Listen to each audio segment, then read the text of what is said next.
In this episode of Find the Good News, I got to visit with one of my favorite Southwest Louisiana artists, the Inkling girl, Morgan Allain. Morgan's work caught my eye years ago where it was on display at a local coffee house, and I recently became one of her patrons on Patreon.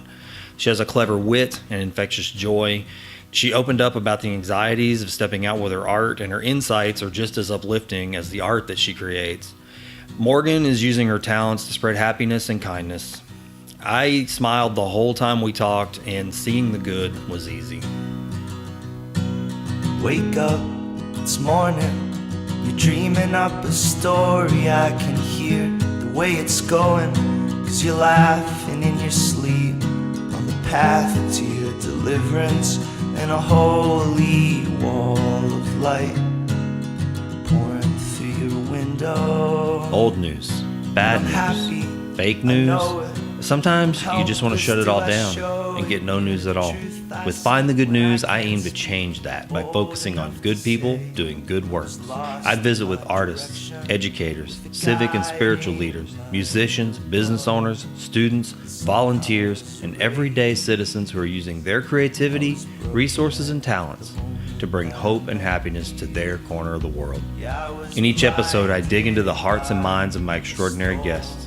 We have street-level conversations about relatable things going on in their lives. Discover the critical life experiences that shape them, the perspectives that drive them, and the fundamental beliefs that are anchoring them to a path of goodness. There's a lot of news in the world.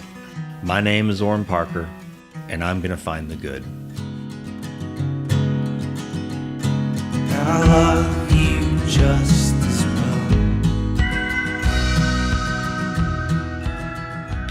Okay. For a long time, I've seen you guys. I know Danny. Yeah. And I don't know if he's told you how I know Danny. Has he ever? I'm sure he has. I don't remember. So Danny, my dad owned a video store in DeQuincy for years and years back before video stores were even a thing. And then now they're not a thing. But it was like he was the first thing when they were a thing, but it was in DeQuincy. And so the Allain family shopped there. Yeah. And then Danny was a little boy, little, And so I was probably in high school. I don't know how old Danny was, but he was little. And so years later, backtrack, he would come in, and my friend Peyton and I would draw comic book characters. Oh, Peyton yeah, Freeman, well, I know Peyton, yes. So Danny would kind of watch that, but then years later, I was working at an ad agency, and I had been seeing that Danny was doing comic book stuff. Yeah. And so we had worked together on this restaurant menu. Yes. At Delta Downs. Yeah. I do. Yes. Okay, I remember that, yes. Yeah. And so I didn't see him for a long time after that. And then I think the next time I saw him, he was producing a comic book. Yeah. And I saw He's that. done a few. Yeah. But then you, and I don't know if you guys were together then, but I remember you. Now, what's your maiden name? Andre. Okay. It's spelled weird, though. It's spelled with a Y instead of an E. Okay. Well, I remember you because you worked at Starbucks on Nelson. Mm-hmm. And I'm an illustrator, used to be an illustrator. I'll say it that way because I don't do a whole lot of illustrating anymore. But I remember going into Starbucks, and they had this board. It was a cork board on the wall. With the little kit glass. Yeah, that's right. And so I totally was like, this is mine now, and I'm just going to put in what I want. Very funny because I love pen and ink, like good pen and ink. And I guess maybe you might have still been in school when you were working there? Yeah, so I worked there from 2006 to 2012. Okay, so were you in school during that So time? I was in school, yeah. So I didn't know if those were like school projects or if they were just personal. No, they were just personal. Well, yeah, because I graduated in 2008, and then I just kept drawing and stuff. Yeah. So yeah. Well, I just remember going in there, and I saw your name tag, and I saw your name on the art, and it was the stuff I remember was black and white. It was mostly pen and ink. I did a lot with microns, and then I would use India ink washes with it, which I don't even, and I never do that kind of stuff anymore. But you did, I did at the time, and I was into that, and so I just was like, I'd go in there, and the line would be long, and that caught my eye immediately, and I'd walk over there, and I was like, somebody's got some technical skill here. What's going on? And I was like really looking at the detail, and I mean, you've gotten better, like by leaps and bounds, which you were pretty good back then, and Anyway, that was and I didn't know you and Danny, I don't guess, were connected at that point. Maybe I don't know. We had like just started dating when I started working at Starbucks. Like we've been dating like maybe a couple of weeks. Oh. And because I was working at Walden Books previously, and then so we started dating. Walden Books. Mm-hmm. Wow, man. I worked there for like 3 years. That brings me back. I used to love that place. Yeah, I was in the mall. I did too when I was little, because I used to be the only bookstore in town.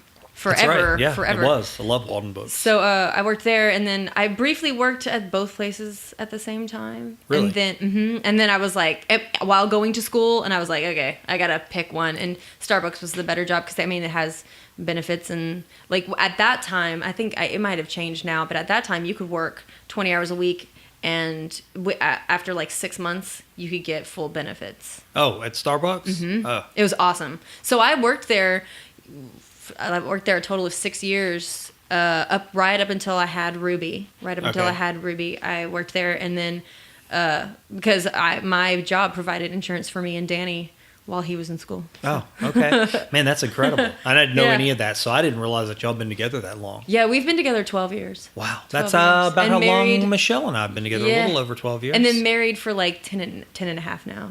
We had our 10-year anniversary this year, which is so weird. I'm like, oh my God, how have we been married? 10 years, man, wow. Like, how have we been married that long? And we still like each other. Like, well, congratulations. And we're also together all the time. I'm like, us too, right? Same thing. Yeah, because we're here all day together, home, and we work from home, so we're together all the time. I'm like, it's amazing we have. Y'all. That's interesting. I did not expect this podcast to go into this territory, but it's interesting territory because I think a lot of people. Well, I get asked that. I don't know if y'all get asked that. It's like, how do y'all do that? How do y'all do that? We get asked. Really, not really. Really? Well, because because he does travel and he goes and does conventions, and he also like. On the side, he builds fences with his dad. Okay. So, I mean, he does do other things. And then I generally stay home with Ruby, and, like, I do the homeschooling. And I mean, pretty much. And my sales is mostly online. Which is what I've always pushed for. Because I'm like, whatever, I want to stay home with my kid and work at home and be able to just ship stuff out. Like, that's what I want to do. Well, I will say this.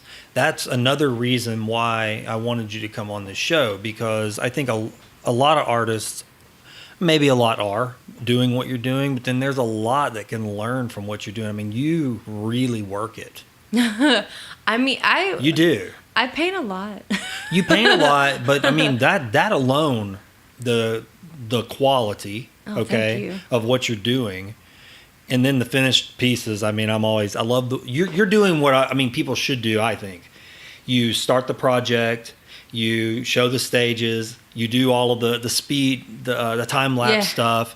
I mean, you really have people involved, and I get engaged. I'm like, I want to watch this. But you do it in a way to where it's digestible, for one, so people don't have to sit down. Well, thanks. Because that's what I'm aiming for, and I don't know if I'm Are you doing all that intuitively? Is this your hey, I feel like I should market myself this way or push myself this way? Or you have like strategies that you read? I don't know. I'm not that strategic. I learn by watching other people.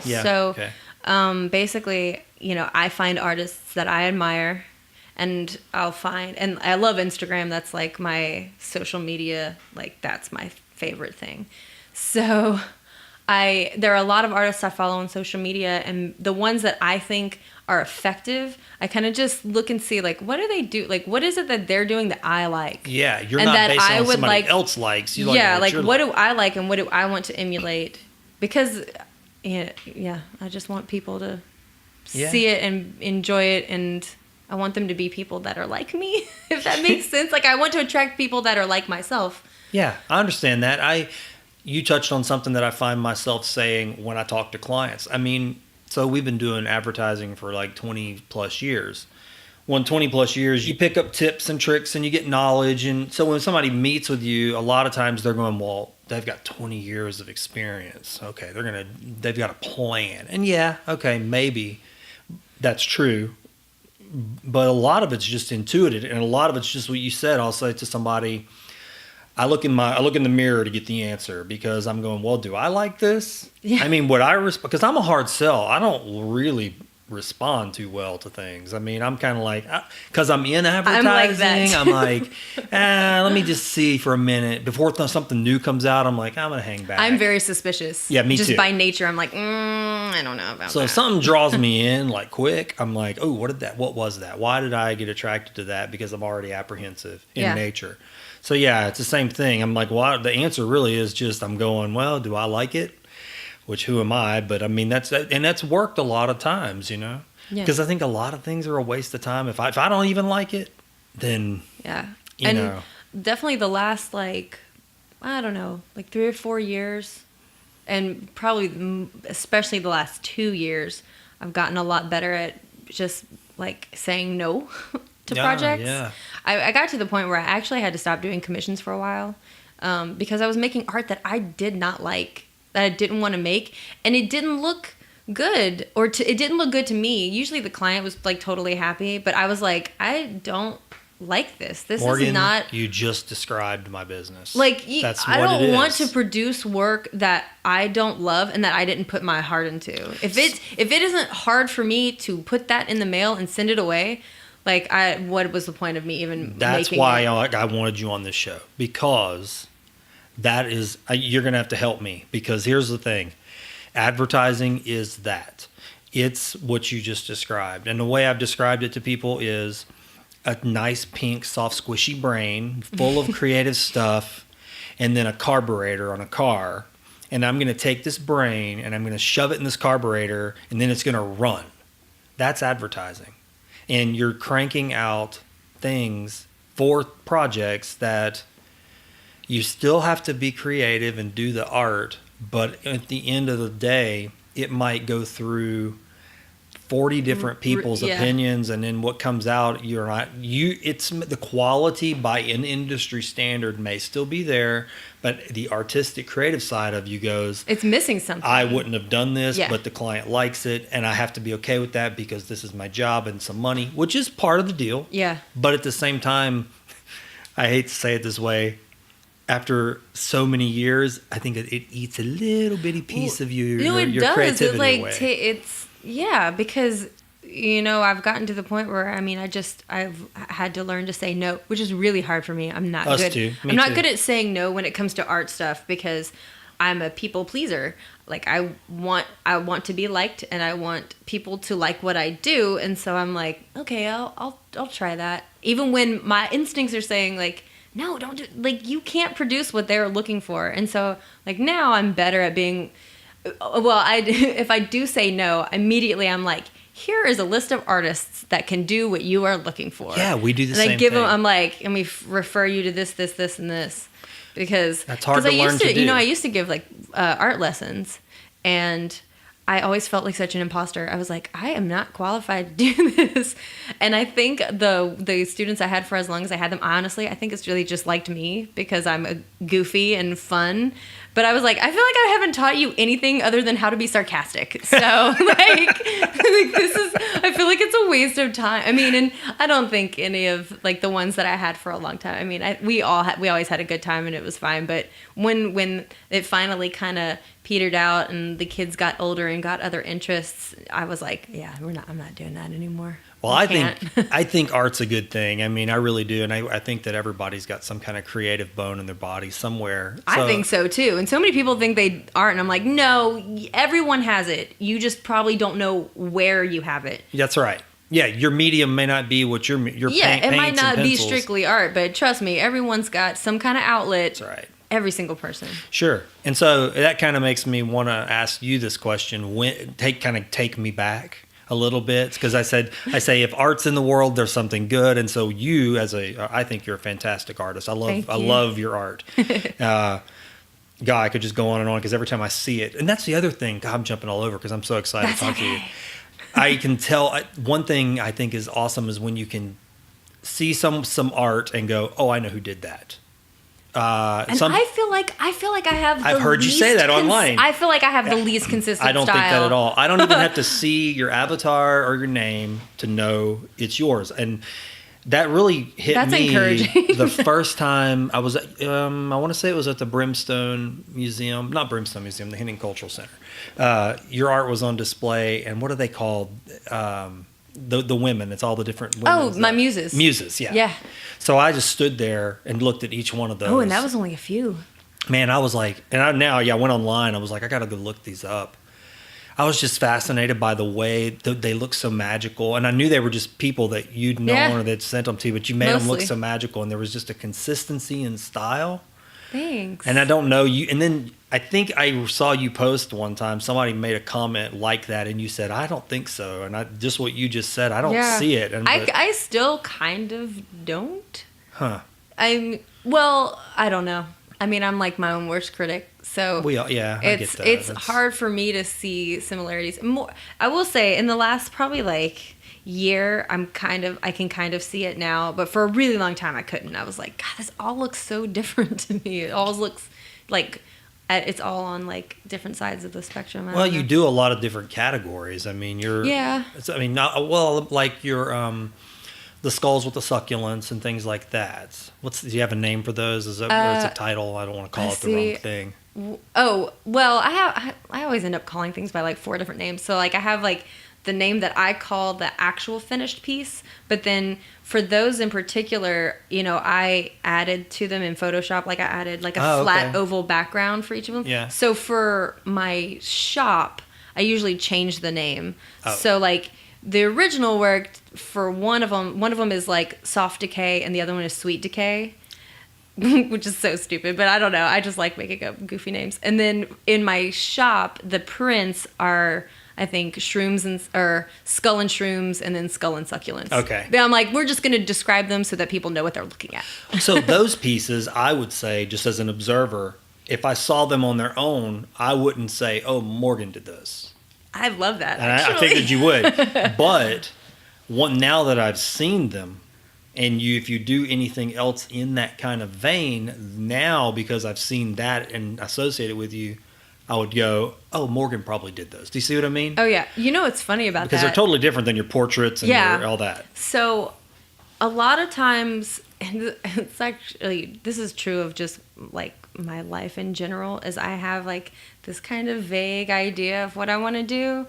And then I'll be like, okay, I want to try to paint this in this specific way, and I'll try it and it will look terrible, and I'll be like, all right, well, how do I fix this? And so with those, there's this artist, and her name's Tracy Lewis, and you can look her up on Instagram, but she has this really, really pretty, she does watercolor, and it's all very soft, and it has a lot of like pastels. It's got a lot of pink and blue, and I love putting a lot of pink and blue in my work, and hers has a whole myriad of colors. But I really wanted to try and do that. I wanted them to be really soft and have like very little pigment, and I went totally the opposite direction because I tried it and I was like, this is not working.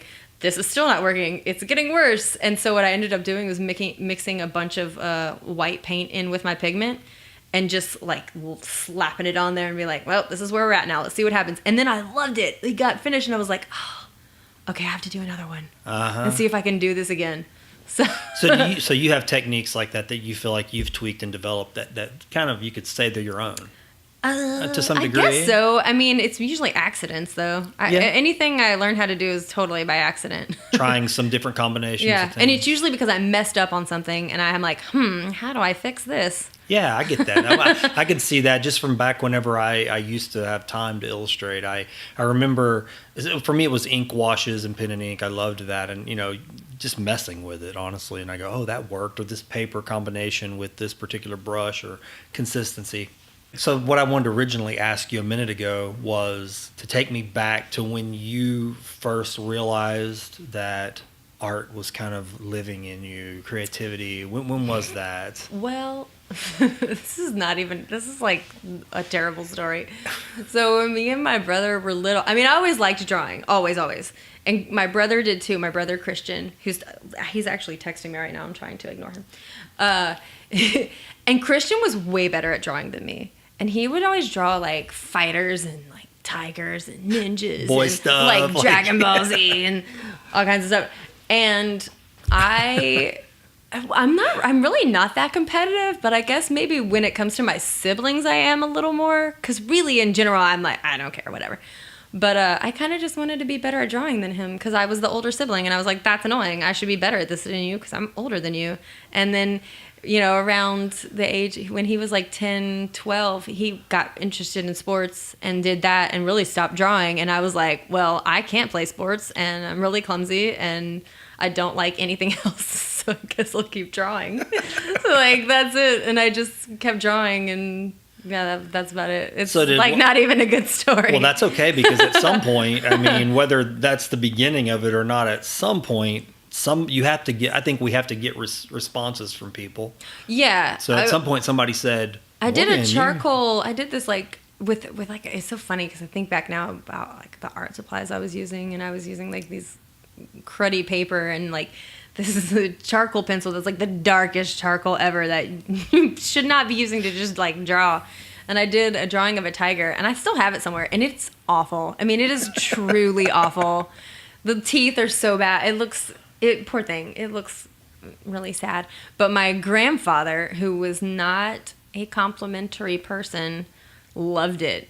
And just thought it was awesome, and I don't know, for some reason I was like, oh my gosh, Papa liked my tiger, and I don't know, that made an impression on me. It didn't really so much with my parents because like they were busy, and also like they're my mom and dad. They're gonna like what I do. And that's a natural regardless. Thing to think. Okay, well, yeah, I hear that from my kids all the time. I think every kid, you go, well, I love you, and they're like, yeah, but whatever. I mean, I want like such and such to like me. I don't care. You're my parent. You have to like me or whatever. Yeah. Yeah. I mean, I've never really thought it was that significant, but if it wasn't, I wouldn't remember it. So it definitely made an impression on me because otherwise it wouldn't have stuck in my head all this time. Yeah. So that's first contact. Yeah. And I don't even know how old I was. Like I would assume I was probably like 11 or 12. Okay. So junior high. Like well, and I actually homeschooled those years. So oh, really? Okay. I think that's why I've become a well-adjusted adult because I didn't go to junior high, so I wasn't tormented like the way everyone else was. Only those years. I went to a really small private school from kindergarten to 6th grade, and then I was quote-unquote homeschooled from 7th to like the first half of 9th grade. Was your brother homeschooled as well? I mean, y'all were brothers. Yeah. Okay. It was kind of just a weird time. Like there was a lot going on in our family. Because there's 4 of us siblings all together. I have 3 younger brothers. And when I was 11, my mom became pregnant, or when I was 10, I guess, my mom became pregnant with my brother Hayden, and he was like a huge surprise. Like we had just bought a new house. My mom had bought like this new car that she was so excited about. Small car. It was a little car, and she was like, and I have these 2 older kids. Yeah, whoops. And then Hayden came along, and then when he was like, 4 months old or something, I don't even remember. She was pregnant with my 4th brother because they're only like 16 months apart. So I don't remember how old Hayden was when she became pregnant with him. So it was like there was just a lot happening, and so they pulled us out of school to try and homeschool because my mom thought, well, I have to stop. She had owned a salon and she had to sell the salon, and she was like, well, I'll just work from home, and then the kids can help me with the babies. And yeah, so I did a lot of drawing those years too. A lot of drawing, a lot of reading. Because I had to entertain myself. Well, and you're probably encouraged, right? I mean, because school isn't always encouraging. My mom especially. Art. I mean, both my parents always encouraged me, and especially because they wanted us to have other things to do to not bug them.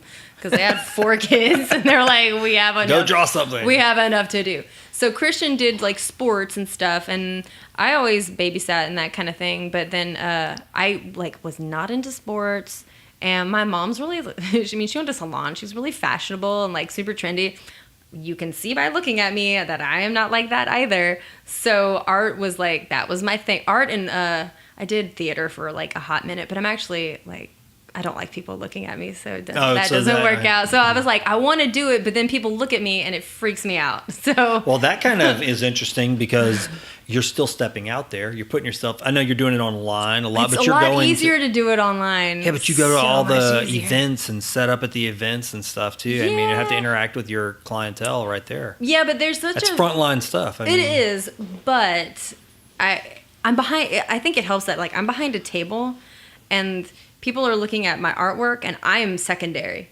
like the focus is the artwork. I'm not the focus. I'm just like the background figure. So you don't have a desire for that then? See, a lot of people do, like to be a little celebrity in your own right. No, I mean, it's not that I don't. I mean, I like attention, I guess. Yeah, okay. But I don't like direct attention by a bunch of people. That makes me super uncomfortable. Which is funny because honestly, like, I love to sing, and if I were a braver person, I would totally want to sing in a band. But I'm like, no, I can't do it. It would freak me out so bad. So like this situation, like right here, just as an example, a podcast, it's just you and me. Yes, this isn't super bad. But when a bunch of people are going to hear this. When this comes out, like, I'll probably have like a bellyache. Like, okay. I will be so nervous. That's what I was wondering, because there is a broader audience. Yeah. Yeah. No, okay. I'll freak out. Yeah.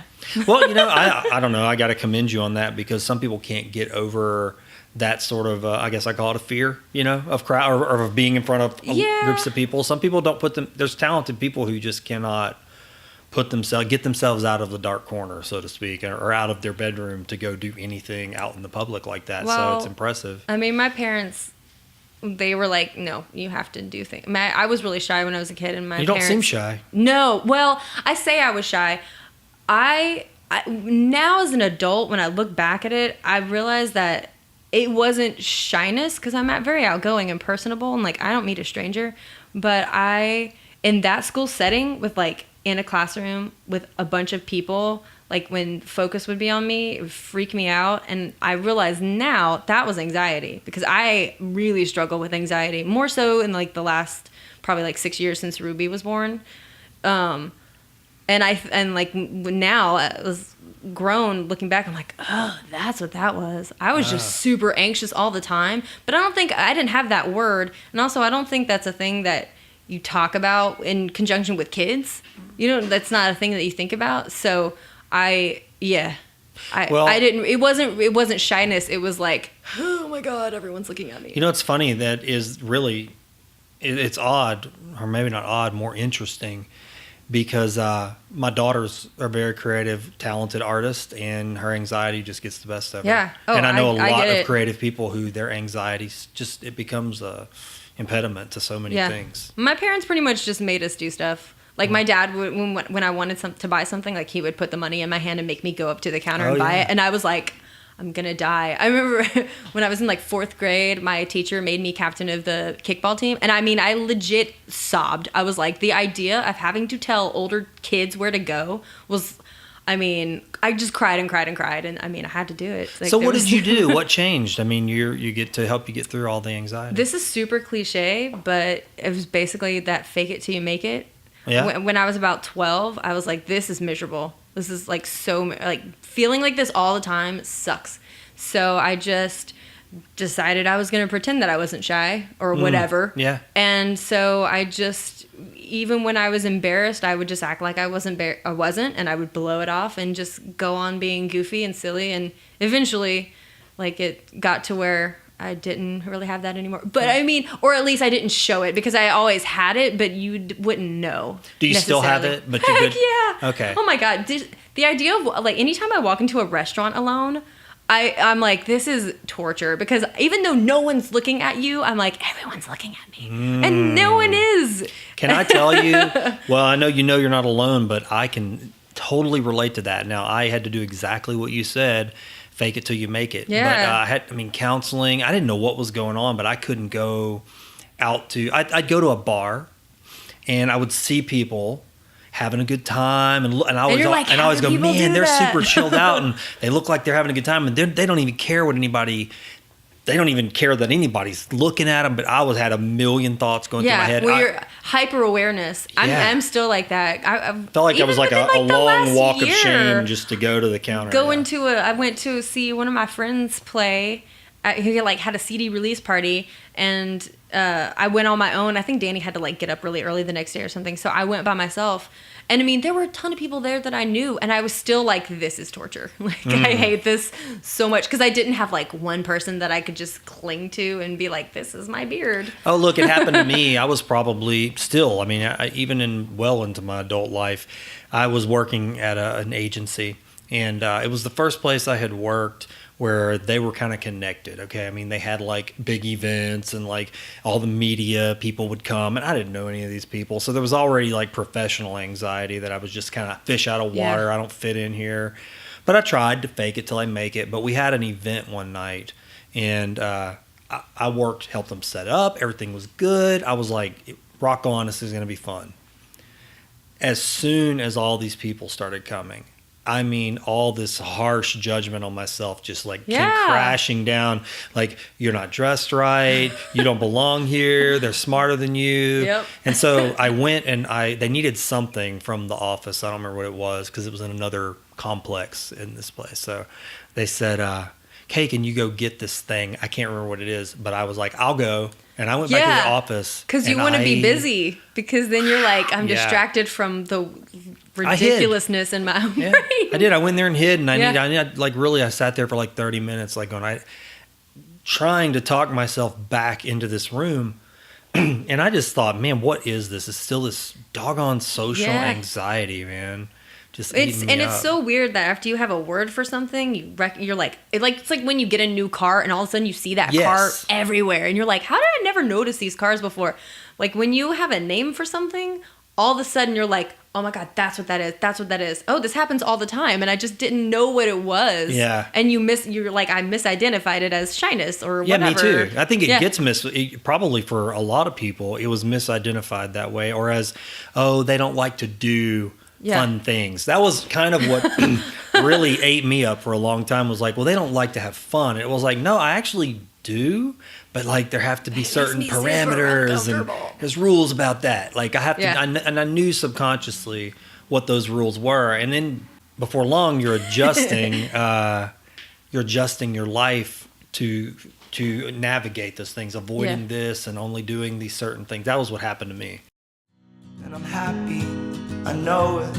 You've probably heard me mention filming videos, building websites, creating logos, or building brands on this podcast. Well, there's a good reason for that. I'm a brand builder, and my brand is Parker Brand Creative Services. My team and I have built countless brands in the Gulf Coast region, and a lot of our work in the travel and tourism industry is experienced across the country and honestly the whole world. We have our specialties: web, logo, package, and whole brand design, as well as video production and photography.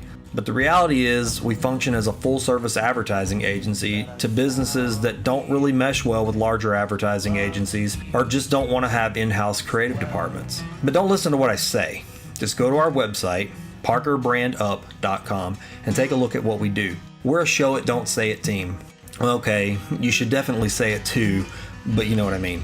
That's parkerbrandup.com. We think sideways, we push forward, and we'll get your brand up. So take this, you've earned it, a melody and chorus. Yeah. I had to like do what you said though. That's like a key, and unfortunately it's probably the best advice was forcing myself to do those things till I got more comfortable. It's miserable to feel stupid all the time. Or for like no reason either. Yeah, and you're like, this, when you realize like this is just my own brain telling me lies, it's not real. Yeah. It's hard though when that's kicking in, because it's such a powerful thing. Because when you're in the middle of it, it's scary, and it's also like exhausting. It takes so much energy, and then you can reflect later and be like, oh, yeah, that was dumb. Like, why was I freaking out for no reason? But when you're in it, it feels like when you're in it, you feel so overwhelmed. You're like, oh my God, I'm going to die. And then on top of all of that, you're a creative person, you're an artist, and you're trying to do these things. And then that's sort of playing tug of war with that. I mean, for me, that was how it was. Yeah. If I was to go do a presentation on branding, well, okay, that might sound real business-like, but I mean, I want it to be creative. And so I have this whole idea of what it's going to be, and I'm going to go talk to these people and try to give them my idea of like how to brand a business, and it sounds fun, and I've got all these great notes, and then I would get there. And you're like... and then just seize up. And so it took for, I guess, I don't know, maybe several years of doing that before it finally wore off. And then I did read this book that helped a lot. It was called Presentation Zen, and it simplified the whole thing. And because what I learned was, everything I was talking about, I knew intuitively, but I was trying to make a slide, because that's what you do, you make a slide. I was trying to make a slide that had the info, and I was going to have to, and I was really just reading the slide. And what I came to realize from reading that book was that you just need a picture that represents the idea of what you're talking about. Don't put anything on it. And so that simplified it for me, because then I went, okay, here's a picture of a dog's nose. And what I was going to be talking about was using your senses to brand. So by smell and taste, and I knew how to talk about that. Yeah. But I didn't need all those notes up there. And I was like, this is more me. And that helped me with my anxiety a lot, was to be just rest in myself, I guess, to some degree, and quit worrying eventually. That oh my gosh, I could be a professional worrier. Oh yeah. Oh my God, yeah. I mean, I can just jump from worst case scenario to worst case scenario, which is why I've had panic attacks, because that's what my brain does. Which thankfully I haven't had a whole lot of those in my life, and it's only been in the last 4 years, I think 4 or 5 years. Yeah, the word my wife uses for that is catastrophizing.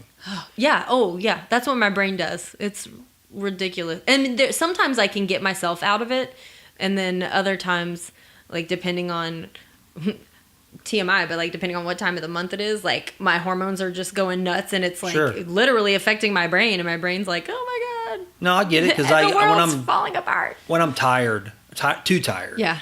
I mean, I can get tired and still be okay, but when I'm too tired, and I usually know, because then my attitude starts really shifting and my thoughts get a little darker. Yeah. And the same thing, I jump from bad thing to bad thing to bad thing, and then I've painted a path. And that's honestly kind of why we created this show, because it's so the easy. news does that to you too. Yeah. Oh my gosh, it's this I use this app called Flipboard. I don't know if you've ever used Flipboard. I have not heard of that. Flipboard's awesome if you like to aggregate information into clumps, to where it's like a channel. And I use it, I read it every day. But I'll tell you the names of some of my magazines. And the one of them's called Worm Sign. What? Yeah, because it's that whole magazine is filled with terrible things that are happening on Earth. Oh my God, that sounds horrible. And so, that sounds but what happened was, I was as I would read my news feed, I would see these things and go, well, that's a terrible story. Why? There's so much of this. And I said, well, I'm going to put that to the side in this folder. Well, what I didn't realize, and I had a bunch of different magazines, little silos. This is art, and this is good news, and this is spiritual stuff. So Pinterest for news? Yeah, for information, right, for news. Well, after you do that for a while, every day when you open it, it starts to learn what you like. And then I found, the more I saved those things into that Worm Sign magazine, the more it's looking out into the world and feeding it back. Yeah, no thanks. Yeah, right, exactly. And so I started to kind of meditate on that whole concept. It's kind of like that everywhere. Facebook, Twitter, whatever you're engaging with and sharing and liking, it's just kind of dumping more of that in there. And then there's the noisemakers, like advertisers, who can just jump in and put anything in front of you. So, that was what I thought, is for me to change my mind, I got to put new things in and better information. Yeah. And there's so much of it out there, but maybe we're just not scratching the paint off, to look for it underneath stuff. Yeah.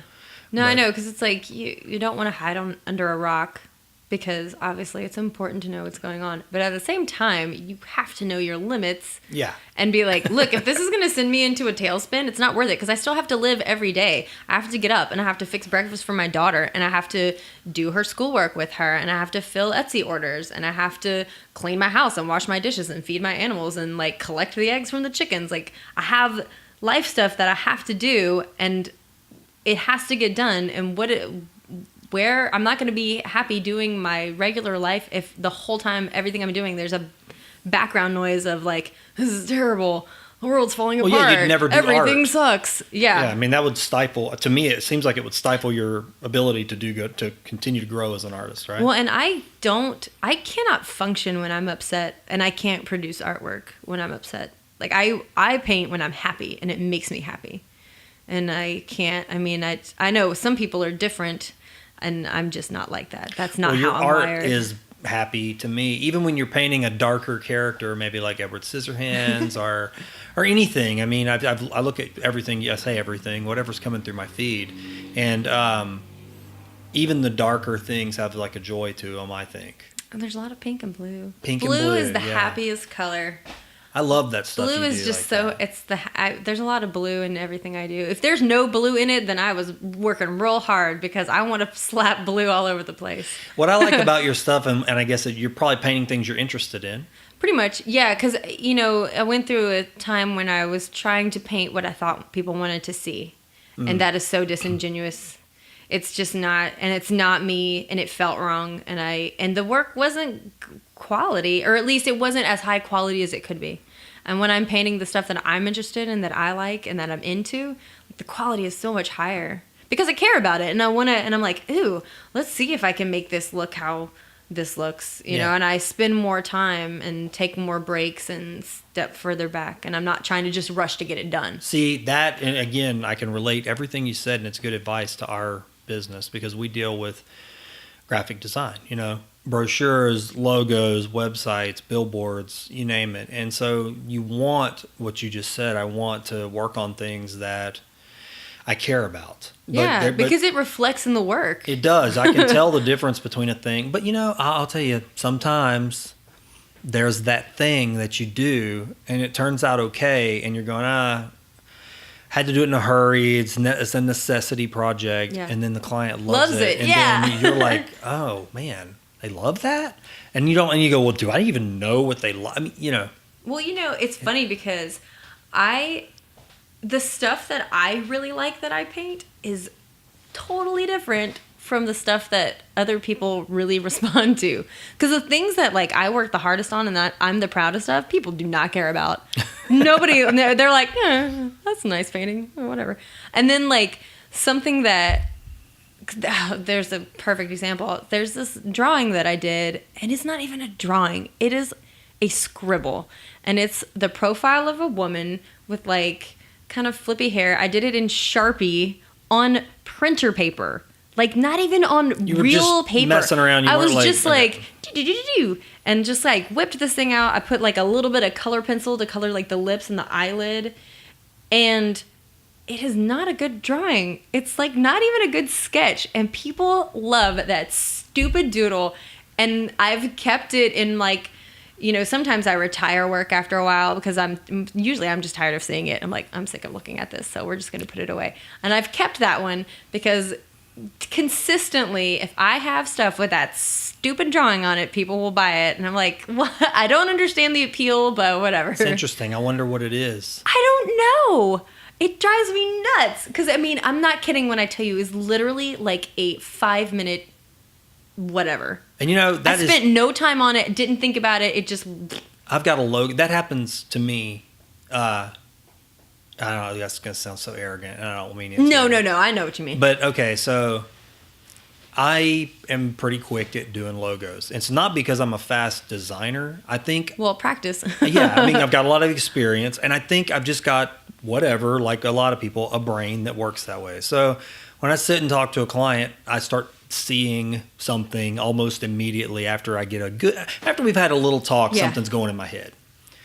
But as the creative director, a lot of times I need to give the work to my team. Yeah. So I need to go, okay, here's the idea, y'all take off and do something. But with some clients, we need to give them another option. So a lot of times I'll go in at the end after everybody's kind of done their thing, and I try not to even look at what they've done and just go, okay, well, based on what I had in my head, I need to go crank something out. So I'll go sit at my desk in 2 hours, 2.5 hours and crank something out. More often than not, and this is not an arrogant thing. Again, I'm trying to make sure I'm not saying I'm oh, so good, but more often than not, that's the one they'll go with. That's the one they go with. Well, experience shows though. But it's not. But I'm going. It's You're like you really? said. I go really, and because I'm looking at some of the other work that the team did, and I'll go, man, that's pretty stellar. And I usually will go, if it were me, if I were the client, I would go with that one. I'd pick John Smith's over there. Yeah. And then the client comes back and goes, there was one that we just really liked that stood above the rest. I'm like, what are they? And I'm going, it's going to be, no.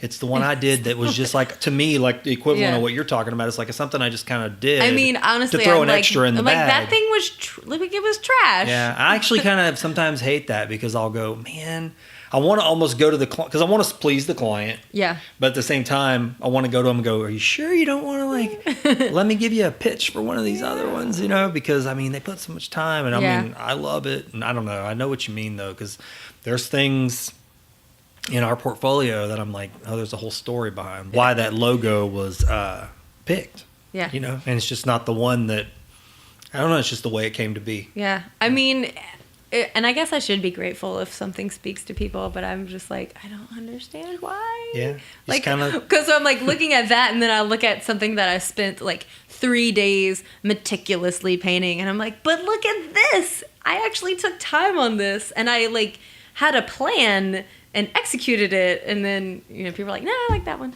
Like, so you go from, so art and business, you know, that's difficult, but you obviously draw and paint and do all the things you do because you love it. Yes. Right? Okay. So how do you go from, I love doing this, this is fun, and then go to the next step where you're saying, okay, now I'm going to put it out there, not just for people to look at and go, cool, or heart, or like, or share, but to actually go, buy this. Was that a transition that you made? Was it weird at first? No, actually, I've been way more comfortable about sharing my artwork than anything else.